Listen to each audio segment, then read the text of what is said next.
పురుగు వచ్చిందో దాని మీద మాకు చాలా రకాల అనుమానాలు అయితే ఎందుకంటే ఏదైతే మనకి సమతా జడ్జిమెంటు సుప్రీంకోర్టు మనకి గతంలో ఇచ్చిందో బయట వ్యక్తులు బయట వ్యవస్థలు ఇక్కడ వచ్చి భూములు కానీ ఆస్తులు కానీ ఎటువంటి మైనింగ్ కానీ ఎటువంటి ప్రాపర్టీస్ వ్యాపారాలు కానీ కలిగి ఉండకూడదని మనకి సుప్రీంకోర్టు తీర్పు ఉన్న పరిస్థితుల్లో మనకి రీసెంట్లీగానే టాటావాడు కానీ ఇంకా నాందేవాడు కానీ ఇంకా బయట నుంచి వచ్చి కాపీ కొనుగోలు అనేది పెట్టినప్పుడే ఈ ఇష్యూ మొదలైంది. ఎందుకైతే మనకి ఎప్పుడైతే మన ఆదివాసీ దినోత్సవం రోజు టాటా వాళ్ళతో మన రాష్ట్ర ప్రభుత్వం ఒప్పందం చేసుకున్న తరపు నుంచి అరకు కాఫీని ప్రపంచ దేశాలు మొత్తం మనం చెయ్యాలి అని అంటే మనం చేయగలమా?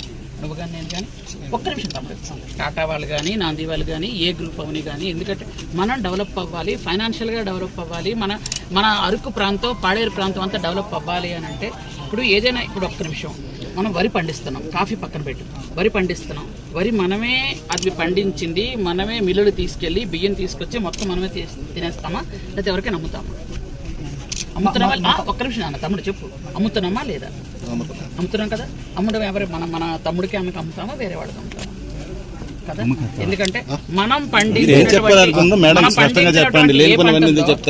వరి పండించినోడే తినే సంస్థలు కానీ బయట వ్యక్తులు కానీ ఇక్కడ ఆస్తులు కలిగి ఉండడం కానీ లేకపోతే ఇక్కడ ఒక మైనింగ్ చేయడం కానీ అటువంటివి ఇక్కడ అవకాశం లేదు.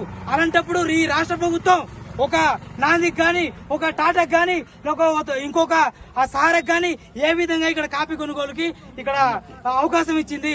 ఇక్కడ భారత రాజ్యాంగంలో state government also non tribe అని చెప్పినప్పుడు ఇక్కడ వారికి అవకాశం లేనప్పుడు వారికి ఇక్కడ ఏ విధంగా అవకాశాలు కల్పిస్తుంది? ఆగస్టు 9వ తారీఖున గిరిజన ఆదివాసీ దినోత్సవం రోజు టాటా కంపెనీతో ఏదైతే ముఖ్యమంత్రి వర్యులు కాపీ కొనుగోలుకి ఇక్కడ ఒప్పందం చేసుకున్నారో ఆ తర్వాత నుంచే ఇటువంటి రకరకాల పరిణామాలు ఎదురవుతున్నాయి. మాకు దీని మీద చాలా రకాల అనుమానాలు ఉన్నాయి.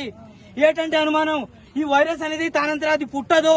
వైరస్ పుట్టిందంటే దీని వెనకతల ఎవరో ఉన్నారు. ఈ వైరస్ ఎవరో ఇక్కడ తెచ్చారు. ఆ వైరస్ వెనకతల కుట్రదారుని బయట పెట్టాలా? ఎందుకంటే ఈ కాఫీ అనేది ఈ గిరిజన ప్రాంతంలో ఉన్నటువంటి ప్రజలందరికీ ఒక ఆర్థిక ఒక వనరు. అది ఎంతో